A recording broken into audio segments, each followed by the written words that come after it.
Hi, everybody. Welcome back to the Astro Imaging channel.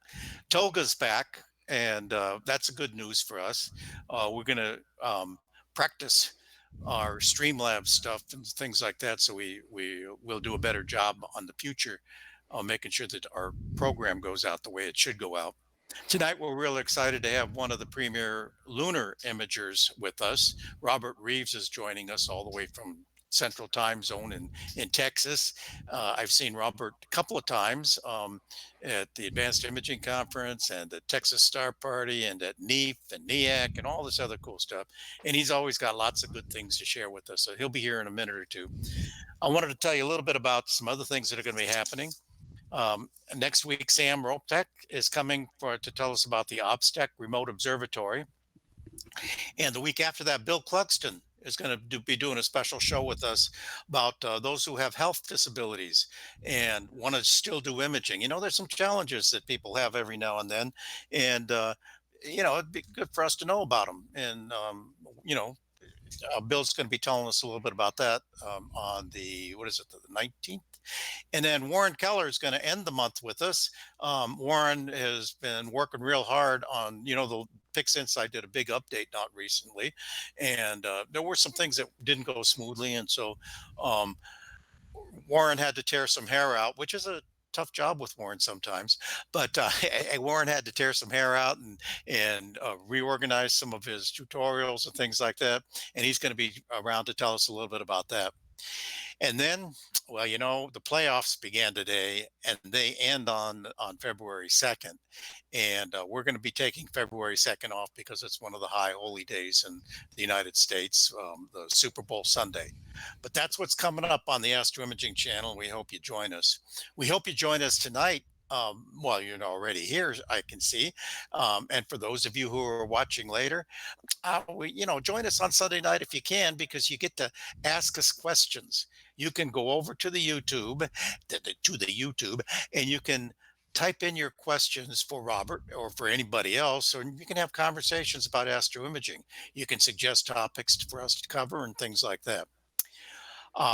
So go on over there, do that. There's also some places there where you can help support us. It is the new year and we do have some bills coming up and would be nice to have that. So be sure to take advantage of that. Most importantly, I think, is if you could please subscribe. If you reach certain levels of subscriptions on YouTube, then you get more power. You've got the ability to notify people better. You can you can share more. You've got more editing abilities and all sorts of other things. And we're close to that. We've been close to that for a while, but we need a few more people to subscribe. So take advantage of the bubbles over on the YouTube screen. And I can tell you, for those of you who are wondering about our website, yeah, it is a sickly mess.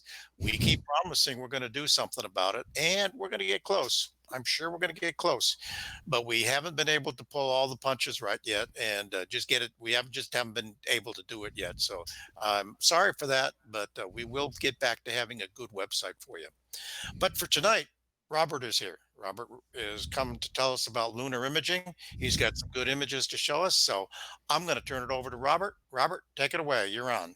Well, hello. It's a pleasure to be here. I've heard about the Astro Imaging channel for a long time, but this is my first time participating, and just doing the silent astronaut's prayer here. And you know what that entails. Dear Lord, please don't let me screw up.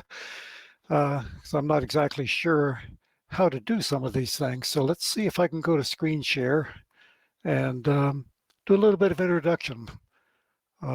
Share screen and select window or screen. Let's see here, the entire screen.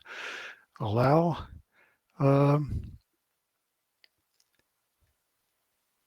Let's see here. Okay, I'm a little lost here. I'm getting there. We can see your screen. I just wish it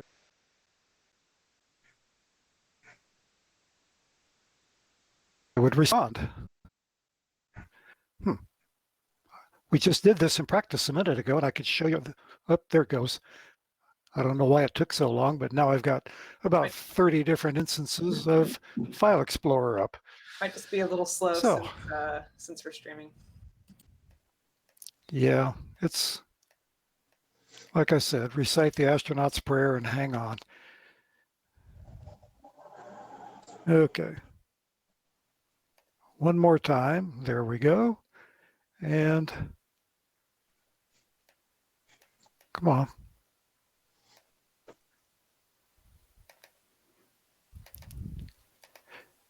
Yay, now it's working.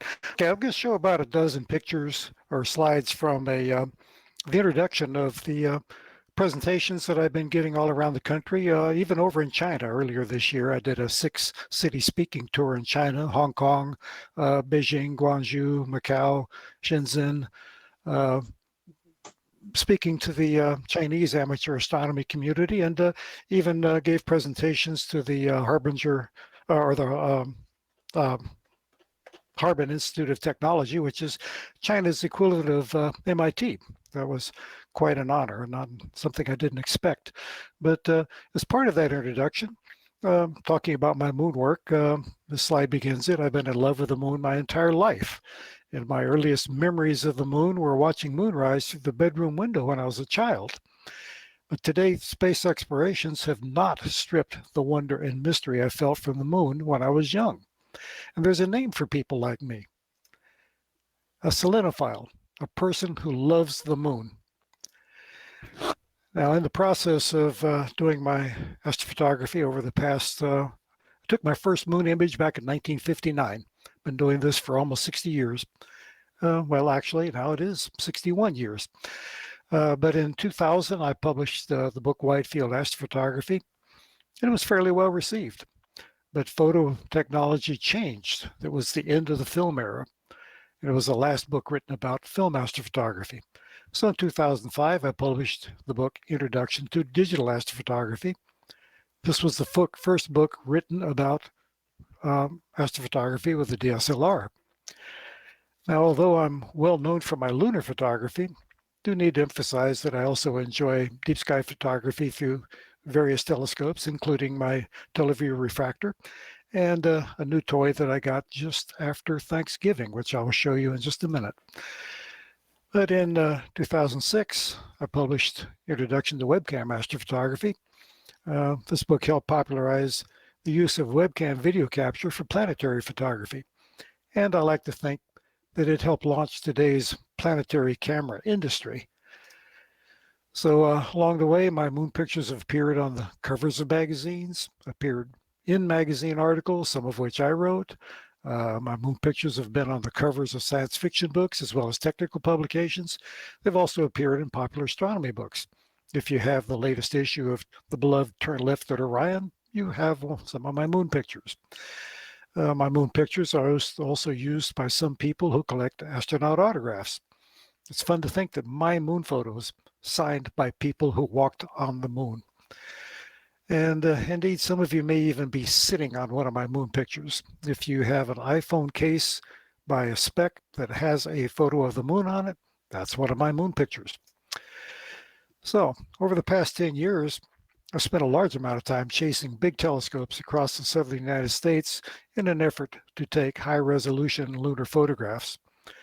But I find I can take better images of the moon from my own observatory at home with 7 to 11-inch telescopes because poor seeing does not degrade the image in smaller telescopes as much as it does larger ones. So, how good is lunar imaging with modest amateur telescope?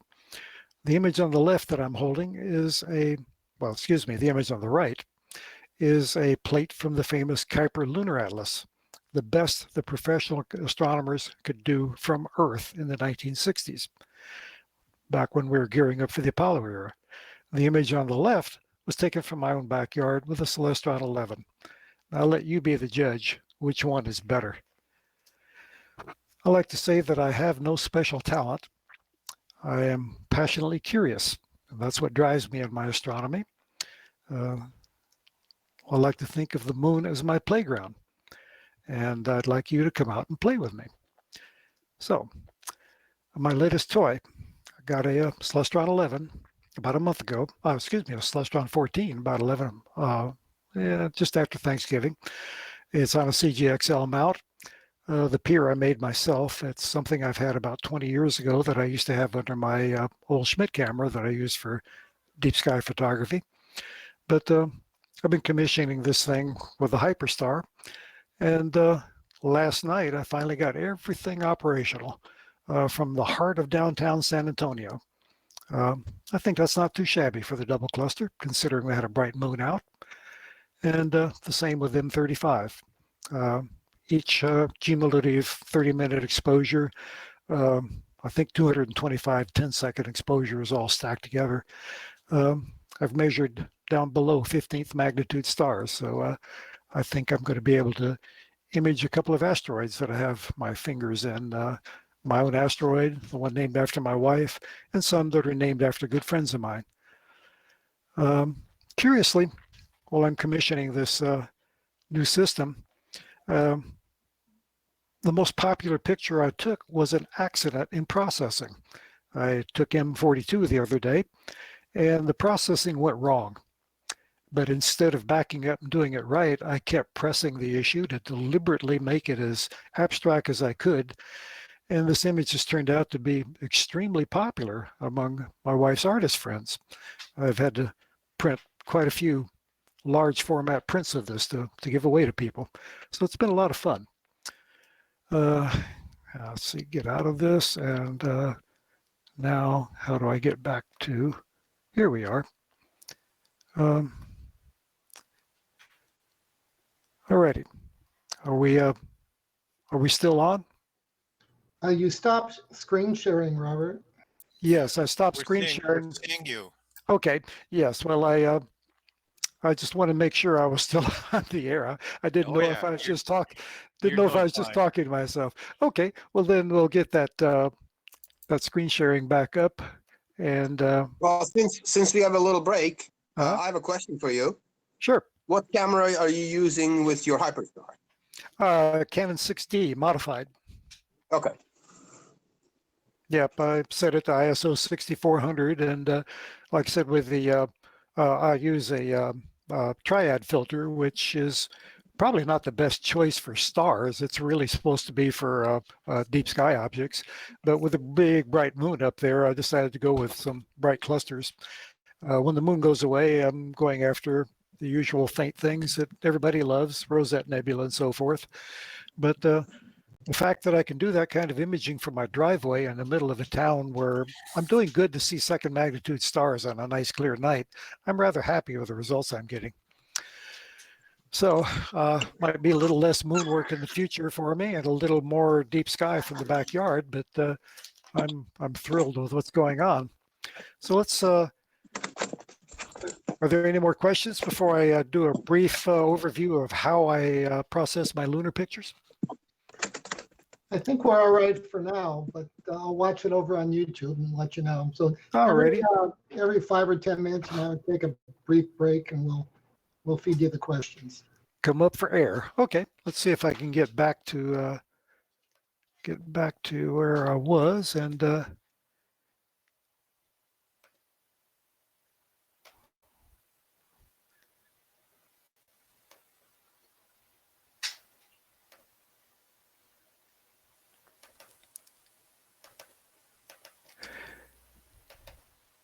okay. Now for my lunar imaging, traditionally I use a Celestron 11, and depending upon the seeing, if the seeing is terrible, I'll just operate at Cassegrain focus with a either a Skyris 236 camera or a QHY 5 174 camera. And if the seeing is pretty good, I'll throw a Siebert Optics 1.5 X Barlow on it. If the seeing is extraordinarily, I'll put a 2.5 PowerMate on it. But it's rare that I can go up above the 1.5 Barlow. That gives me about 4,000 millimeters, which with the Skyris camera is pretty darn good resolution.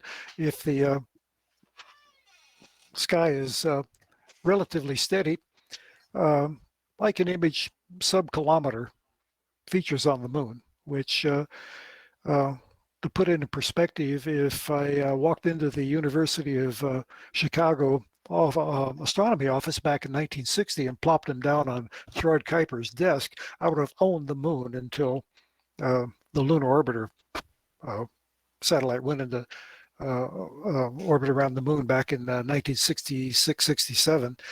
Um, the basic setup with a 8 to 11-inch telescope and today's modern webcam style camera just eats up anything the professionals used to do back in the film era.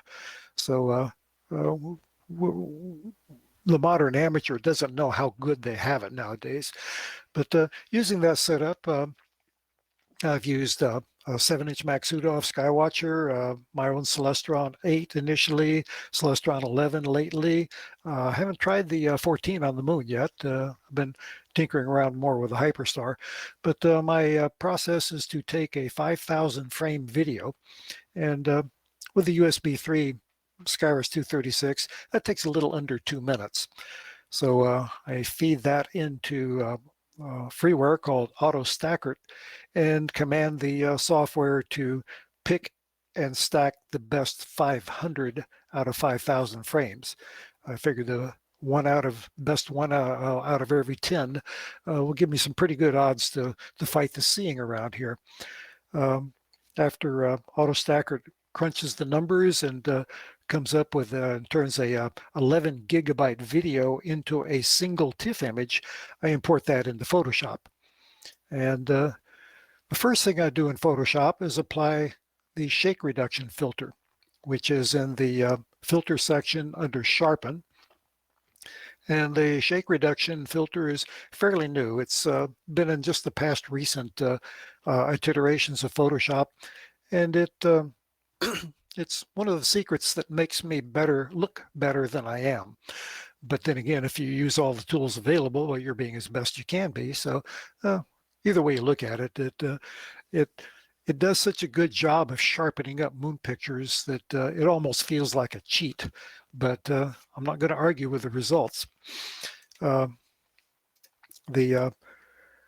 low resolution on this broadcast probably won't show that much difference, but shake reduction unapplied and then applied. If it were a large enough view zoomed in, you would see a noticeable jump in image sharpness, image detail. There would be like you jump 2 levels on the Bortle seeing scale, or you're using a much larger aperture telescope under extraordinary seeing. It's really a fascinating and useful tool.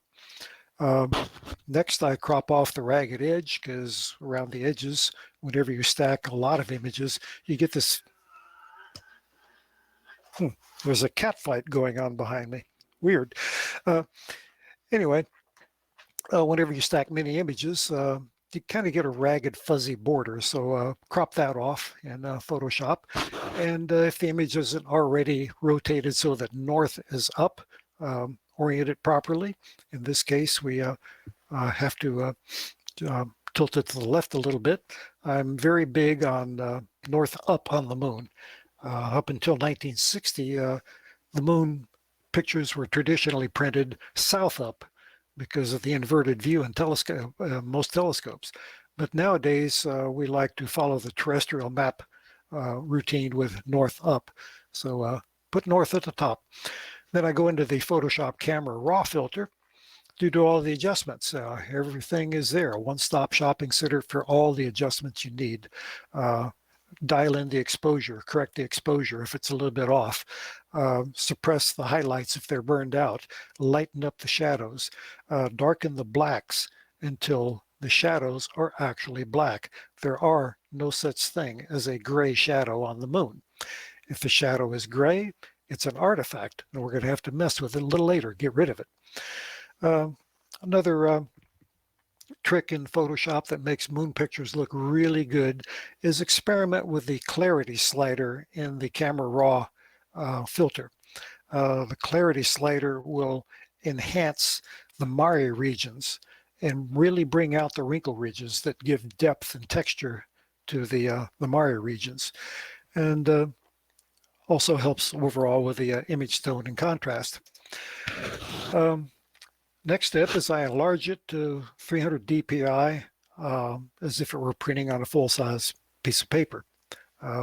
This um, enlarges the image so you can see all of the little artifacts that are not seen in a normal resolution image. All those artifacts add up to degrade the image, but once they're gone, it's a much better, cleaner, professional-looking image. I use bicubic smoother option on the enlargement when I upscale the images. And here we've blown the image up. I take it up to 200 um, percent enlargement so we can see all the little artifacts that are hiding in the shadows. As you can see, we've got all these gray areas in the shadow around some of the darker shadows.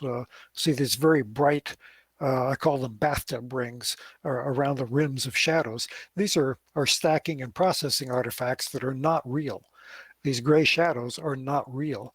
You have to go in with various Photoshop tools, the burn tool or the clone tool or the eraser tool, whatever it takes, get rid of all this junk that's in the shadows. And um, like I said, there's a number of these types of artifacts. One particular irritates me is craters that are smaller than 10 miles in diameter do not have central peaks. It's a process of the dynamics of the impact. Small craters do not have central peaks, but the stacking process will often create a white dot in the middle of a small crater, and it looks just like a central peak, but they don't exist in small craters. So you got to get rid of those too. And here we'll, Robert, can I ask you a question? sure. Can you roll your mouse over those parts of the image that you're describing, the shadows and the peaks? Okay, yeah, see the gray areas here inside the shadows. See this bright band that is paralleling the edge of the shadow, the rim of the shadow. Those are not real. Um, and I don't see any artificial small or central peaks and small craters here, but there'll be little white spots like in the tucked into the corner of this crater that appear like a central peak in a small crater. But like I said, a crater that is less than 16 kilometers in diameter, about 10 miles in diameter, they do not have central peaks. The dynamics of an asteroid strike on the moon are such that craters that small do not form central peaks. So we've got to get rid of them if they're artificially put there by our stacking process.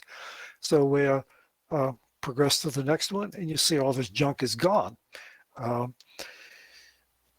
It's difficult to apply a global Photoshop fix to a particular tone on the moon to get rid of these gray shadows that are lurking inside the dark shadows, because there's so many other areas on the moon that are the same shade.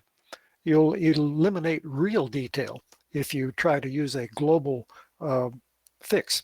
So you've got to go in and individually erase them bit by bit using the eraser tool or the clone tool or the burn tool, whatever it takes, which means you just slowly back and forth across the image, each section, just working on each part bit by bit. And it could take up to half an hour to clean up a single frame of a lunar image like this. And I used to fuss about that a little bit. Damn, this is taking a long time. But then I remembered how much time Tony Hallas spends cleaning up a single deep sky image. Spends hours on it, turning them into masterpieces. This is, well, if that's the way it is, that's the way it is. So I just learned to put the nose to the grindstone, take care of all of these little artifacts. And apparently it's working out good, because a couple of people seem to think I know what I'm doing. So moving on, here's another example. We've got all these artificial artifacts, gray shadows along the rim, gray shadows in the shadow area over here. All of this stuff, got to get rid of it. Whoops. there. Back and forth, you see the stuff that we get rid of, it's just not real. Um, a lot of lunar processing, lunar image processing, is getting rid of the stuff that is not real. And the more you work with it, the more you understand what the moon really looks like. The more you understand lunar geology, you know what is real and what isn't real. And it becomes fairly simple to go through and just mop up and eliminate all the weird stuff. So the completed image, by the time you do all of this, sharper, reveals more detail in both the highlights and the shadow areas, has increased contrast, better tones across the full range of image brightness. So we start off with a semi-fuzzy original and end up, well, I hope it looks better on your screen. On my laptop, the highlights are burned out, whereas on my desktop, it looks like a beautiful image. But nonetheless, it's obviously sharper. The lunar Maria shows up a lot better. The detail, the folds of the wrinkle ridges, are just more evident. So it's just a process that you have to attack the image bit by bit, just scan across, back and forth, sweeping across it, eliminating all these weird artifacts. So it's um, just part of the game. And after a while, it becomes second nature. You know what to do because you recognize how the moon really looks, what lunar detail really looks like. Let's see here. Whoops. Yeah, that's the final slide there. Let me back out of here. And Robert, just for clarification, you're getting rid of artifacts that introduced by sharpening, correct? sharpening and stacking, both. The stacking okay. process will create some of those artifacts, and then the sharpening process, of course, we know how that can create things that are really not there as well. So that's particularly, go back here, the sharpening process will create all of these artificial parallel features that we have to get rid of them bit by bit, one by one. But the rest of the image is greatly improved. It's just that in the process of improving it, it creates all this excess baggage that we have to sweep out. So it's just the way it is with lunar imaging. I see a lot of images posted on Facebook, taken to the moon, that is actually better data that I get myself with my setup, but the images aren't fully processed. They have a lot of these artifacts. They haven't been properly sharpened. Some people accuse me of overly sharpening some of my images, but that's how you get drill down to this incredibly small detail on the moon. Getting kilometer resolution on the moon is really the holy grail. That's pretty phenomenal resolution. It far exceeds what is theoretically capable of the Dawes limit and the usual resolution scales, predictors that we go by in astronomy. But the Dawes limit, for instance, is really for measuring linear objects, pinpoint objects, stars. The moon is a linear object, and we can actually achieve greater detail that is theoretically possible through the typical formulas of calculating what we would get with visual astronomy. So there's also a matter of personal taste. Some people like the softer images. My vision of the moon was kind of shaped back during the lunar orbiter days when the images that came back before the Apollo era sent back from the lunar orbiter satellites were higher contrast because they were emphasizing the tiny details. And that's just my vision of the moon. Your mileage may vary. Astrophotography is a very subjective subject. And given the same data, none of us are going to process it exactly the same. There is no true right or wrong, just like in a deep sky image. My Orion Nebula is going to be different than your Orion Nebula, but they both please us, and that's what counts. If you're happy with your results and you're not making a scientific mistake, go for it. So let me switch to. Robert, if you have a moment, could I ask you a question? Sure, jump right in there. I spent a little time with AutoStacker and actually went to a couple of lectures with, I guess, what's the gentleman, I think he's Dutch, that wrote the Amo Krykop. yeah. So he advised us, for example, I was doing mainly solar imaging, that if you captured maybe 1,000 frame, that what you're really looking for are the best 10 or 15 frames. And that if you captured more, you may get better SNR, but you lose some detail because of the inherent turbulence in the atmosphere, which is seen. What do you think about that? Well, that might be true, but if I process fewer images, I have a noisier image, and that shows up and is speckles that is tough to get rid of. I've found that what is a happy medium for me, and I'll have to say that with a different optical system, it may not be the same. The formula may not work the same, but with my optical systems, the best 500 out of 5,000 works well for me. I'm happy with it. But the stacking process is also somewhat dependent on the pixel resolution, the arc second resolution of the image. So if you're using a completely different telescope, a vastly different focal length, it may work out different. It may not. The formula that works for me may not work out for you. So it's very much an experiment and see what works. The good thing is if you take a 5,000 frame video, you can select whatever you want out of it. You can process the best 10, best 100, best 500, best 2,000. It doesn't matter. The data is there. It's how much you tell the software to work with. On the other hand, I've also used the AutoStacker feature where you can tell it to process the same video at different how would I say it?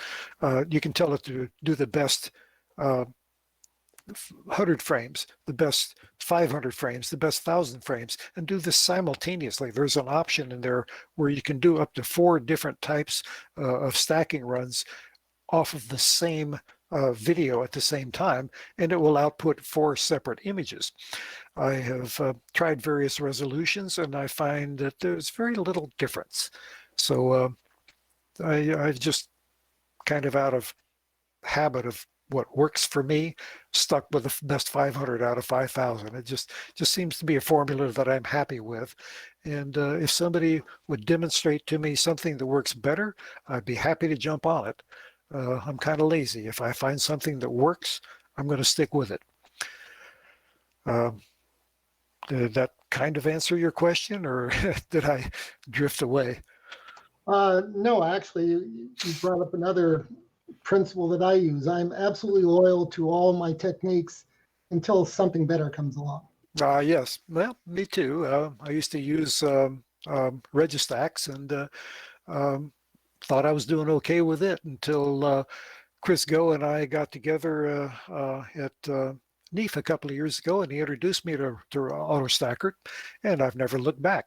So that's why we go to these things. That's why we go to AIC and NEAC and put our heads together and see what everybody else is doing. And sometimes we do learn new tricks. There was another question that was brought up, and I see it. I'm looking at YouTube. Uh-huh. Someone commented that this kind of capture really uses a lot of computer space, and I can testify to that. Could you comment on that as well? Well, computer space to me is not much of an issue. I mean, nowadays you can get so much memory, so much RAM that I really don't fuss about it anymore. It's kind of in the same category as back when I would do presentations about initially back in the years of when DSLRs first became popular, and we talk about processing in Photoshop and so forth. And there's always the guy in the back row, Photoshop's too expensive. How do you do it in the GIMP or something that's free? Well, nowadays, Photoshop is $10 a month. If you can afford a Coke for lunch at work or whatever, you can afford Photoshop. It's level the playing field. The same with computer memory, RAM. It is so cheap nowadays that if you're running a little obsolete and have equipment that's just lacking in that area, why? Uh, um, Upgrades are cheap. New and better equipment, faster equipment is not that expensive. Laptops nowadays are astonishingly cheap compared to what they were back when we first started doing this electronic photography. So if you're lacking in sufficient RAM, lacking in sufficient memory, well, fix it. Get with a program. Get up with something that will allow you to run with the big boys and achieve equal results. Because everybody can do this. My laptop is nothing special. It's just an Acer. No, I forget what particular model it is, but it's just a off-the-shelf. It's an Aspire E15.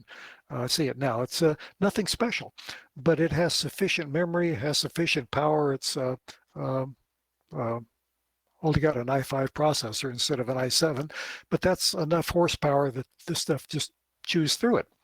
So I don't have too much sympathy for somebody who's lagging behind in computational power.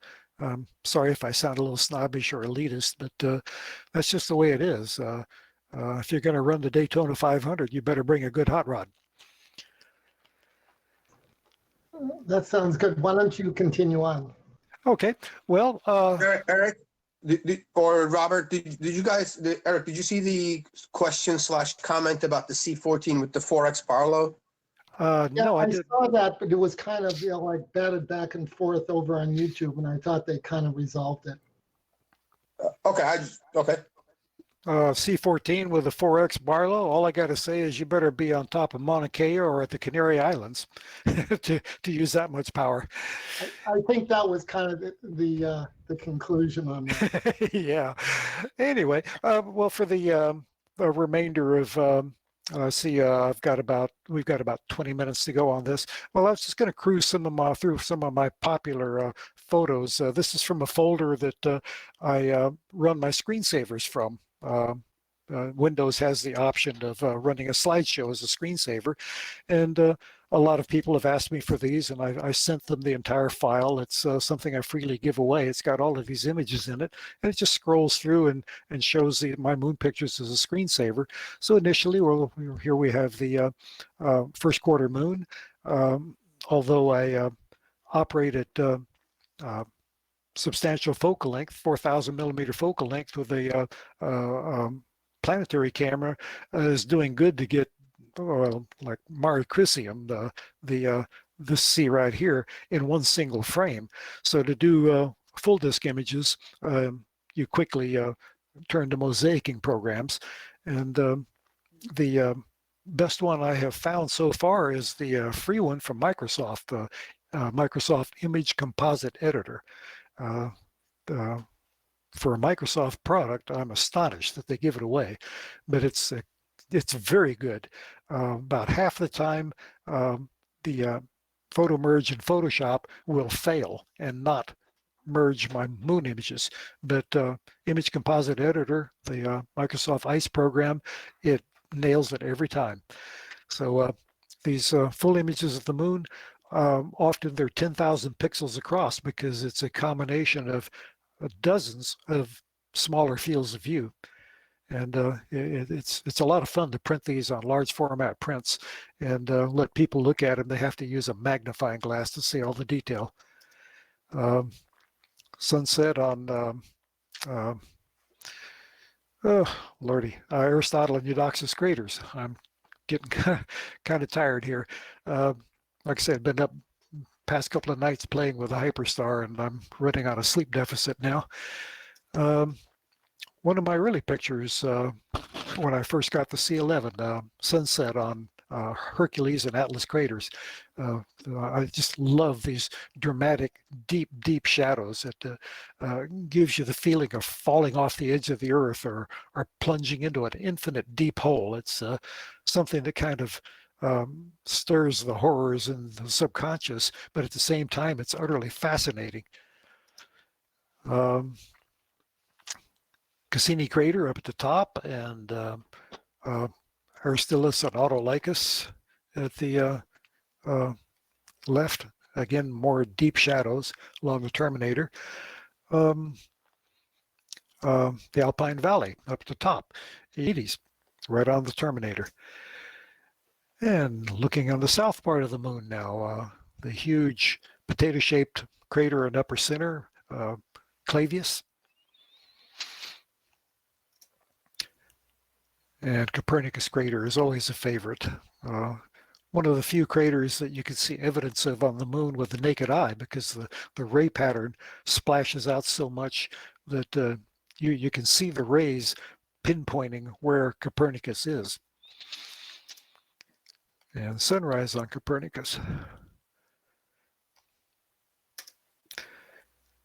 Yeah, I like this oblique view up in the northwest part of the moon, Hercules and Atlas craters in the foreground. And you can see that Atlas is a floor fractured crater, got all those rills and cracks running through it. And up above it, the large dark floored crater Endymion, lava flooded crater, very similar to Plato, where the crater's interior has been obliterated by lava flows. And then on the horizon, you can see Mare Humboldtianum, one of the lunar seas that hug the lunar limb. Uh, they're just on the very edge of the moon. So we're looking at them edge on. And following the Terminator again, Fracastorius and Piccolomini craters. These are very recognizable, popular craters when they're fully illuminated. Everybody recognizes them. But when they're deeply shadowed like this, they become a mystery. Most people can't identify them. And again, it's one of these almost artistic-like images that just kind of pull at your subconscious. The terrors of the night, the terrors of the deep, the feeling of falling off the edge, uh, just makes these images fascinating. And everybody loves the full moon. Uh, it should be full in about another 4 days, perhaps. Um, this particular image is a composite of 48 separate images, each taken through the small field of view of a planetary camera. And the Grimaldi crater, the large dark blotch right in the middle, it's actually a small maria. Grimaldi was called a crater back in ancient times when the moon was first telescopically I'll get the word out, telescopically mapped back in the 17th century. But today we recognize it's actually a small basin instead of a crater. And the lava fill, it should more technically be called Mare Grimaldi instead of Grimaldi crater. But nonetheless, it's just a lesson in lunar geology for another day. And Colombo and Gutenberg crater, just in the mountains east of, I'm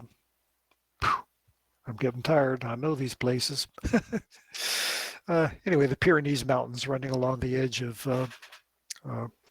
left edge of the picture. If I'd had more than 2 hours of sleep past couple of nights, trust me, I remember these names. The Mare Humorum down on the southwestern quadrant of the moon, and it's always fascinating with the floor fractured crater up in the upper Gassendi crater in the upper left of the mare. Another one of those floor fractured craters with all the rills crisscrossing it. Looks like an oatmeal cookie. And a slightly different view, same mare, except now we see on the eastern side shoreline of Mare Humorum, the Hippalus rills, the three curved rills that look like a cat scratch along the right side of the mare. That's where the surface was stretched as the basalts within the Humorum basin slumped and pushed toward the center of the basin and stretched the shoreline and broke open these rills. And speaking of rills, um, uh, the Rima hyginus, the gull wing shaped rill on the left, the hyginus rills scratching right through the center of it. The rather smeared looking crater up above it, the hyginus rill. I'll use the cursor. This one up here, Julius Caesar crater, one of the few craters on the moon named after a military figure. And over here, my lunar spider. This is Lamont crater, buried under the basalts of western Mare Tranquillitatis. And here we see Collins, Aldrin, and Armstrong craters, and the Apollo 11 landing site right about here. Robert, Yep. I think you have about 70 people over on YouTube, which are extremely impressed by your lunar geography knowledge. Oh, well, like I said, People here as well. There was one question. Someone asked about the Lunar X. the Lunar X, yeah, it's a combination of the rims of several overlapping craters. And as you're approaching first quarter moon, just for about a period of about an hour, when the sun is just cresting those overlapping rims, it creates the illusion of an X. And then about an hour later, as the sun rises and illuminates more of the territory, the X disappears as the rest of the territory comes into view. I do not personally have a photo of it. I've never been able to capture that precise moment. Someone also asked about, let me just read it. You must have seen the pictures of moon from Chinese Space Agency. They Oh, show yes. depth of the crater, talking about falling off. Yeah, they've landed on the moon twice. Yes, the first little U-2 rover, right where the cursor is going off the mouth of Sinus Iridum. They landed the rover there. The second rover that they put down about a year ago landed on the far side of the moon. And I was in China in late February and March, giving a series of lectures about the moon, and the level of interest in the Chinese astronomy community in the moon was amazing. Everywhere I went, people were just clamoring to find out more. And yeah, like I said, this is Sinus Iridum, this bay on the edge of Mare Imbrium. And let's move along. Oh, I love this place. This is the big crater Janssen down in the lower right-hand quadrant of the moon. Very shallow, ancient crater, almost 200 kilometers in diameter, about 4 billion years old. One of the oldest craters on the moon. And of course, in the meantime, a lot of other craters have formed within it. But this Rima Janssen, this scimitar-shaped rill running through the middle of it too, Fabricius crater overlaying it. It's just all kinds of fascinating geology here. And Lacus Mortis, the Lake of Death, about 150 kilometer diameter crater, formed, at least more than 3 billion years ago, because it's since been filled in with the lavas that smoothed it over. And then, boom, Berg crater formed kind of off center, kind of gave it a bullseye effect. But in ancient times, when the moon was first mapped back in the 17th century, it wasn't recognized as a crater. Instead, they gave it the designation of a lake.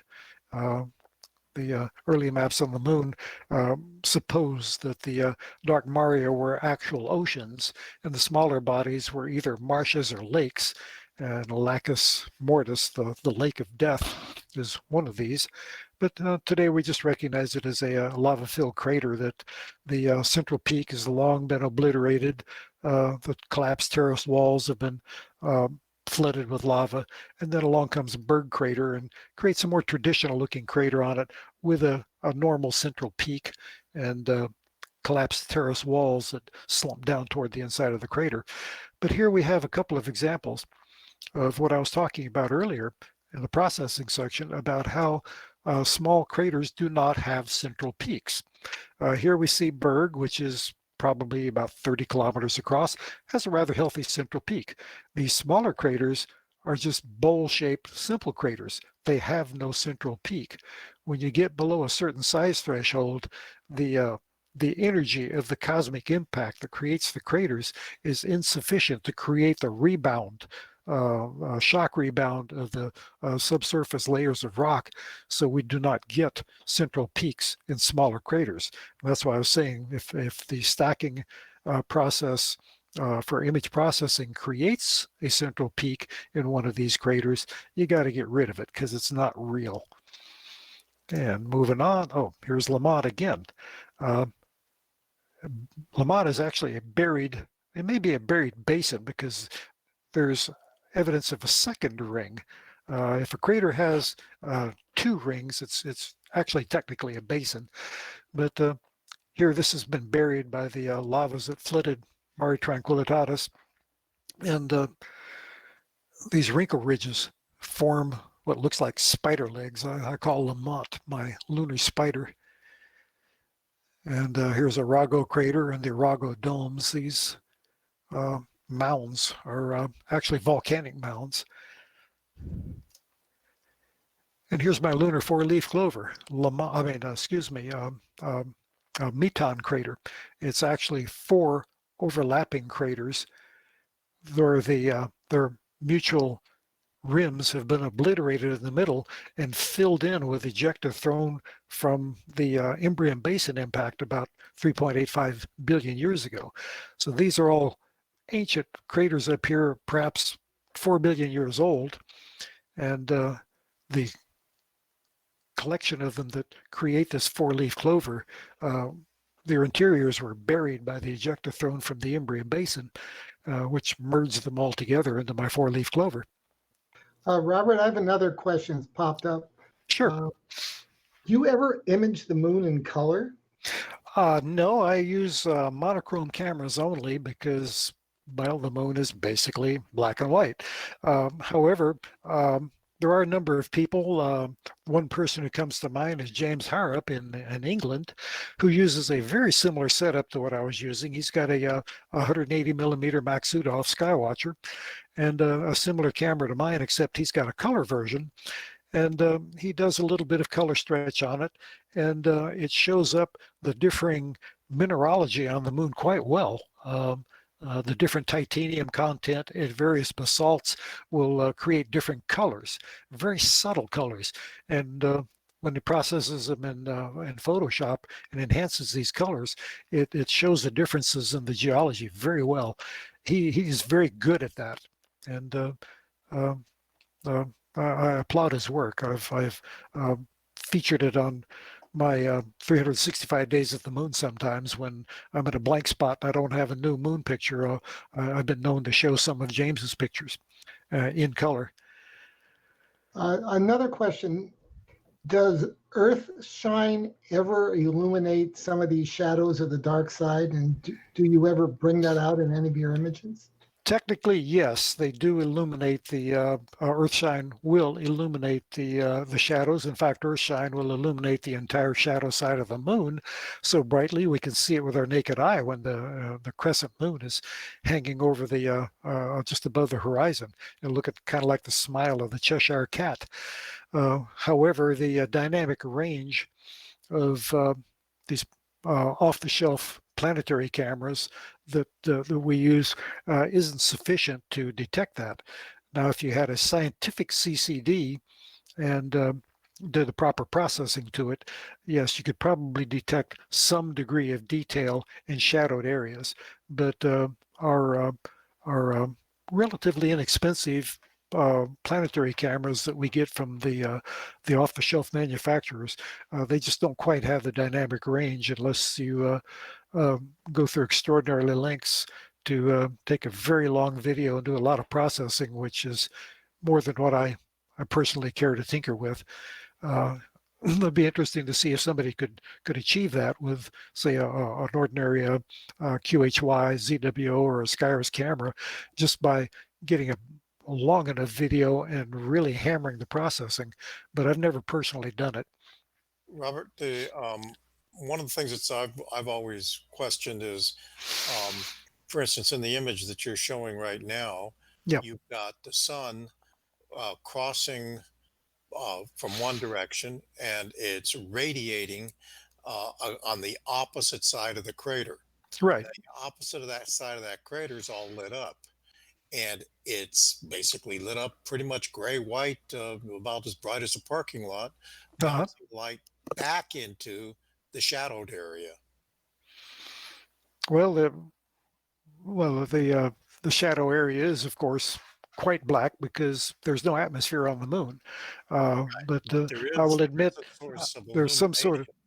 yeah. I'll admit that there is reflected light that is bounced off of illuminated features within that crater. Now, if you were standing in that shadow on the moon in a spacesuit, of course, you would see a feeble illumination. You wouldn't be Okay. absolutely in the black, but at the dynamic range of our cameras, we're not going to pick up that kind of subtle gradation. So my mantra is uh, lunar shadows are black. If they show up as gray, it's image noise. Get rid of it. Okay. That's my story, and I'm sticking to it. And I see we've probably got about 2 minutes to go, so this can end at any time. I'm just scrolling through some pictures that do not have a specific end. So let me just describe this final one here, because we're actually looking at a little bit of the far side of the moon on the bottom part of this image. The well-formed crater right here is Moretus, but these mountain peaks on the edge of the moon are part of the South Pole Atkin Basin on the far side of the moon. They protrude high enough that we're looking over the horizon to peaks that are technically on the far side of the moon. There's a number of features that are a pretty far walk beyond the traditional edge of the moon, that if the libration is correct and the moon is rolled in the right direction, we can peek over the horizon and see things that are technically on the far side of the moon. And it's kind of fun to track some of them down.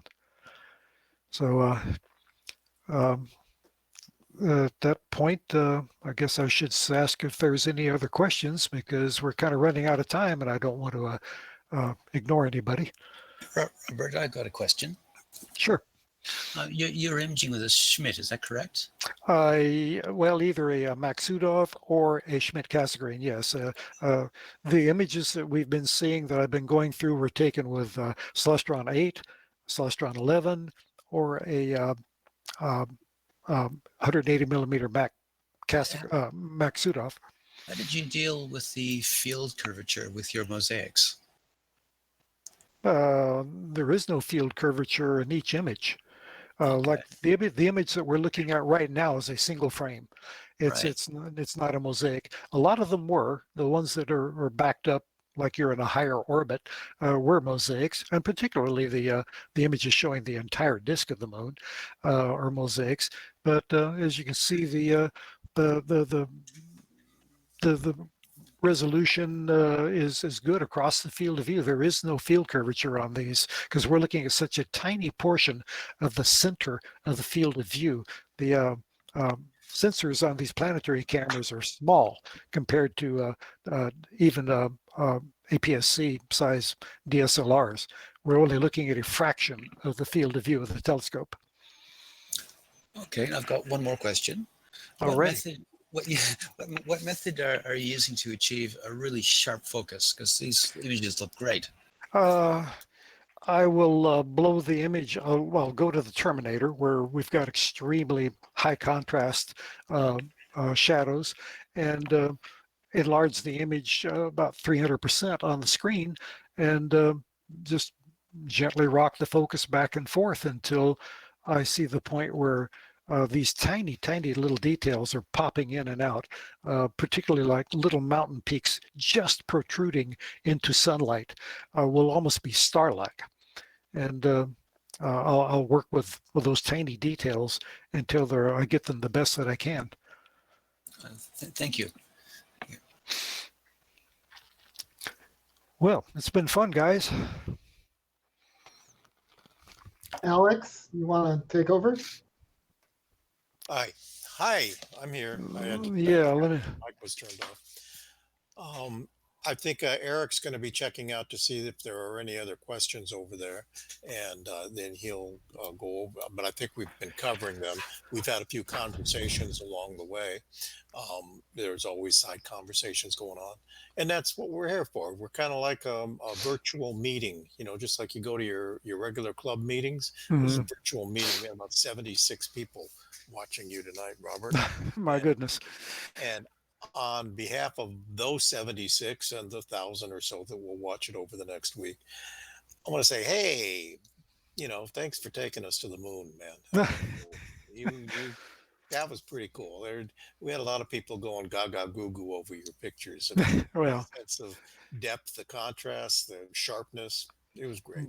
well, And that's kind of been my goal over the past couple of years to reintroduce the moon to the amateur audience, because the moon used to be a really big deal when I was young.